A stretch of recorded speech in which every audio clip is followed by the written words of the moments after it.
2007년 애플은 세계 최초의 정전식 멀티터치 스마트폰을 공개했습니다. 그 이름은 아이폰으로 스마트폰 시장 판도를 완전히 바꿔놓았습니다. 이후 아이폰은 애플사를 대표하는 제품이 되었고요. 아이폰 이전에도 애플은 비슷한 성공을 거둔 적이 있습니다. 바로 아이팟입니다. 전 세계에서 가장 영향력 있는 mp3 플레이어였던 아이팟. 아이팟은 애플사의 이름을 알리고 대중에게 더 가까이 다가갈 수 있는 제품이었습니다. 당시 애플사의 사명은 지금의 애플이 아닌 애플 컴퓨터였고 맥OS 유저나 관심 분야가 아니라면 이름조차 낯선 기업이었습니다. 데스크톱 OS는 마이크로소프트사의 윈도우즈가 점유율에서 절대적인 우위에 있었기 때문입니다. 2001년 10월 아이팟 1세대가 공개됩니다. 아이폰이 세계 최초의 스마트폰은 아니듯 아이팟도 세계 최초의 mp3 플레이어는 아닙니다. 그럼에도 아이팟은 아이팟만의 장점으로 소비자에게 어필할 수 있었는데요. 아이팟은 1.8인치 하드디스크를 탑재하면서 5기가라는 상당한 스토리지를 보여주었습니다. 당시 mp3 플레이어의 스토리지가 128메가, 256메가 정도였음을 볼 때 이는 엄청난 용량이었습니다. 당시 캐치프레이즈가 주머니 속의 천곡이었거든요. 타 mp3 플레이어는 저장 공간의 한계로 곡을 주기적으로 바꿔주거나 하는 것이 일이었는데 이러한 부담이 줄어든 것입니다. 또한 아이팟의 상징인 휠 디자인을 볼 수 있는데요. 이 휠은 실제로 움직이는 휠이었습니다. 미디어 컨트롤 버튼은 휠과 분리된 독립적인 버튼이었고요. 하지만 아이팟 1세대는 성공하기 어려운 제품이었는데요. 바로 맥OS만 지원했기 때문입니다. 대중적으로 소비될 수 있는 제품이 아니었죠. 또한 가격이 $399로 저렴한 가격도 아니었습니다. 다음에 출시된 2세대는 외관상으로는 큰 변화가 없었습니다. 하지만 휠이 물리적으로 움직이는 방식에서 터치 방식으로 변경되었고 스토리지 공간이 2배 늘어났습니다. 또한 윈도우즈 지원을 시작했는데요. 맥용과 윈도우용 제품이 별도로 판매되었습니다. 큰 변화는 다음에 출시된 3세대에서 나타났는데요. 일단 외관 디자인부터 변했습니다. 휠 옆에 붙어있던 버튼이 상단 터치 버튼으로 변경되었습니다. 이전 출시된 아이팟과 앞으로 출시될 아이팟을 고려하면 3세대의 디자인은 특이한 모습인데요. 실제로 조작감이 떨어진다는 평가가 있었으며 결국 3세대에서만 볼 수 있는 디자인이 되었습니다. 또한 3세대부터는 맥용과 윈도우용 구분이 없어졌으며 2세대까지 사용되던 파이어와이어 포트를 버리게 됩니다. 라이트닝 포트가 도입되기 전까지 애플 표준이었던 애플 30핀이 적용되었는데요. 이 덕분에 제품 두께가 상당히 줄어들 수 있었습니다. 다음해인 2004년에는 아이팟 미니가 출시됩니다. 아이팟의 상징과도 같은 터치휠 디자인이 처음 적용된 제품인데요. 스토리지 공간은 4기가로 기존 아이팟에 비해 부족했지만 작아진 크기와 다듬어진 디자인, 색상 등으로 큰 인기를 끌 수 있었습니다. 곧이어 아이팟 4세대가 출시되었는데요. 먼저 아이팟 미니에서 처음 만나보았던 터치휠이 적용되었습니다. 여기에 20기가, 40기가의 대용량 스토리지를 제공하면서 아이팟 미니와 차별화되는 모습을 보여주었고요. 이어서 아이팟 포토가 공개되었는데요. 아이팟 포토는 아이팟 최초로 컬러 디스플레이가 탑재된 제품입니다. 컬러 디스플레이는 앨범 재킷 확인과 사진 감상 용도로 활용할 수 있었습니다. 애플은 공식적으로 아이팟 포토를 4세대 모델로 간주하고 있습니다. 다음엔 2005년은 아이팟 풍년인데요. 5세대 모델인 아이팟 비디오를 비롯하여 아이팟 미니 2, 나노, 셔플이 공개됩니다. 비디오팟이라고 불리는 아이팟 비디오는 그 이름처럼 동영상 재생 기능이 추가되었습니다. 이에 맞게 디스플레이 크기도 커졌는데요. 가로 320, 세로 240 픽셀의 2.5인치 디스플레이가 탑재되었습니다. 요즘 스마트폰과 달리 기기의 코덱 지원이 미흡하여 영상을 인코딩해서 넣어줘야 했지만 당시에는 당연한 일이었습니다. 이후 2016 레이트 버전이 공개되기도 했는데요. 같은 5세대로 분류되며 80기가 모듈이 추가된 것이 특징입니다. 대용량 모듈은 더 두꺼운 대신 배터리 타임이 늘어났고요. 아이팟 미니는 1년 전 미니 1세대와 큰 차이가 없는데요. 6기가 모듈이 추가되었고 배터리 타임이 8시간에서 18시간으로 대폭 늘어나게 되었습니다. 외관상으로는 클릭휠의 텍스트 색상이 기기 색상과 일치하도록 변경되었죠. 아이팟 나노는 하드디스크 대신 플래시 메모리를 탑재한 라인업입니다. 덕분에 작고 가벼운 제품으로 탄생할 수 있었습니다. 나노는 미니를 대체하는 라인업이기도 한데요. 실제로 미니보다 더 작은 제품이었습니다. 화이트와 블랙 두 가지 색상이 있으며 1기가, 2기가, 4기가 등 세 가지의 저장 공간 옵션을 제공했습니다. 제품 공개 당시 잡스가 청바지의 작은 주머니에서 아이팟 나노를 꺼낸 것이 큰 화제였는데요. 작고 가벼운 아이팟에 대한 소비자의 반응이 폭발적이었습니다. 기존 아이팟에 비해 가격이 저렴한 것도 한몫했고요. 그 결과 나노 1세대는 무려 1억 5천만 대 이상이 판매된 제품이 되었습니다. 하지만 폭발적인 소비자 반응과 함께 배터리도 폭발하는 이슈가 있었는데요. 이 때문에 리콜이 이루어집니다. 1세대의 재고가 떨어지는 후에는 나노 6세대, 7세대로 교환이 이루어지기도 했고요. 아이팟 셔플은 디스플레이가 빠진 모델이었는데요. 불편해서 어떻게 쓸까 싶기도 하지만 그 이름처럼 컨셉 자체가 랜덤 재생이었습니다. 당시 캐치프레이즈도 라이프 이즈 랜덤이었고요. 2006년에는 5세대의 레이트 2006 버전 외에 나노 2세대와 셔플 2세대도 공개되었는데요. 나노 2세대에서는 색상이 다양해졌습니다. 여기에 디스플레이 품질 개선, 배터리 타임 증가, 스토리지 증가 등이 이루어졌습니다. 나노와 함께 공개된 셔플은 전작에 비해 제품이 상당히 작아졌는데요. 나노와 같이 다양한 색상을 제공하는 것이 특징입니다. 스토리지도 2배 늘어났고요. 다음에 2007년에는 아이팟 클래식이라 이름이 붙은 6세대 모델이 등장합니다. 5세대와 디스플레이 크기, 해상도도 동일하지만 전면부 소재가 플라스틱에서 알루미늄으로 변경되었다는 특징이 있습니다. 80기가와 160기가 모델로 출시되었는데 배터리 타임에서 차이를 보여주었습니다. 이후 간격을 두고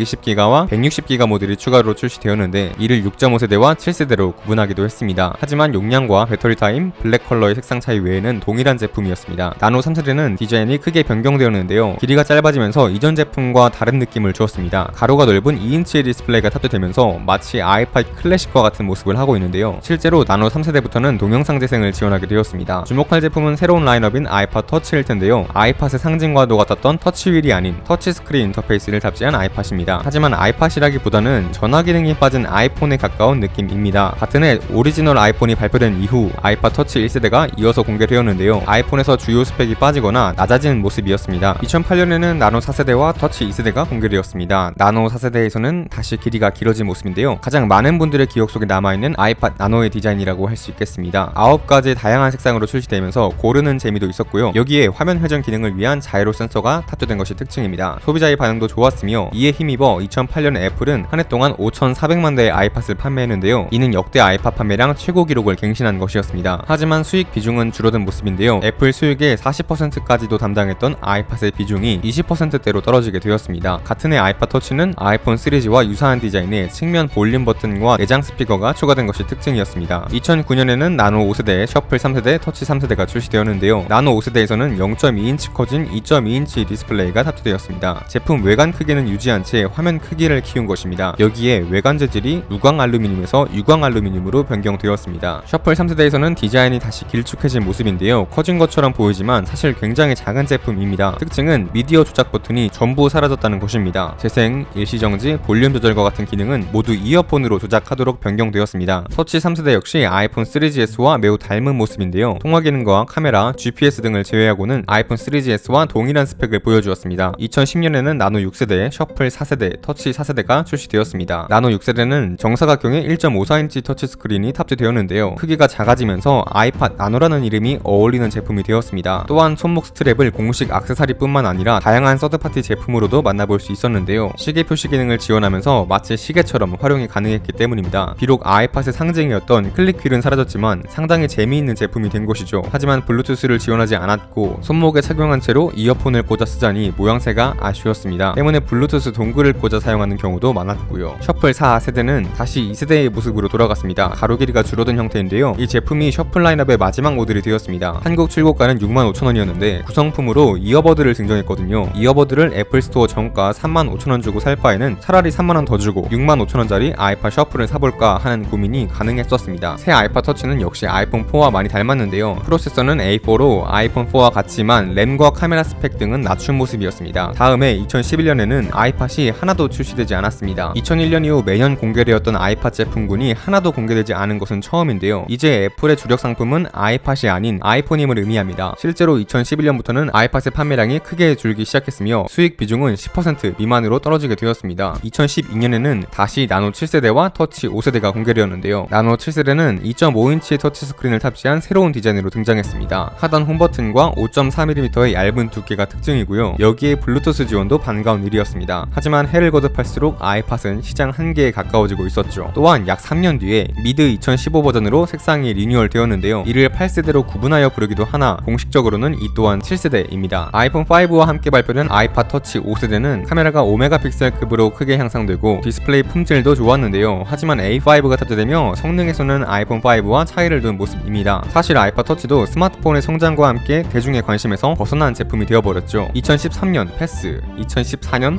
패스, 2015년에는 색상이 리뉴얼된 나노 7세대 외에 터치 6세대가 공개되었습니다. 3년 만에 등장한 터치 6세대는 AA 칩을 탑재하여 성능이 크게 향상되었습니다. 아이폰 6와 닮은 모습이지만 1043mAh의 배터리 용량은 너무 부족하다는 평가를 받았습니다. 그리고 2016년 패스, 2017년 패스, 2018년도 패스, 이렇게 아이팟은 역사 속에 남는 제품이 되는가 싶었는데 2019년 터치 7세대가 등장합니다. 4년 만에 등장한 제품이지만 4년 전 제품과 디자인은 놀라울 정도로 동일합니다. A10 칩과 2GB 램 탑재 외에는 정말 유사한데요. 디스플레이, 카메라, 배터리 타임, 제품 크기, 무게까지 동일합니다. 가격은 265,000원으로 현 시점 애플 공홈에서 구입 가능한 유일한 아이팟입니다. 그렇다면 앞으로 새로운 아이팟은 출시되지 않는 것일까요? 현 시점 기준 새로운 아이팟 출시에 관한 소식은 없습니다. 가까운 시일 내 새로운 아이팟을 만나기는 어려울 것으로 보입니다. 그러나 작년 아이팟 터치도 4년의 공백을 깨고 등장한 만큼 언젠가 새로운 아이팟의 출시가 이루어질지도 모릅니다. 만약 새로운 아이팟이 등장한다면 어떤 모습일까요? 그리고 그때 도대체 제 채널의 구독자는 몇 분일까요? 도와주세요. 지금까지 BSK였습니다. 감사합니다.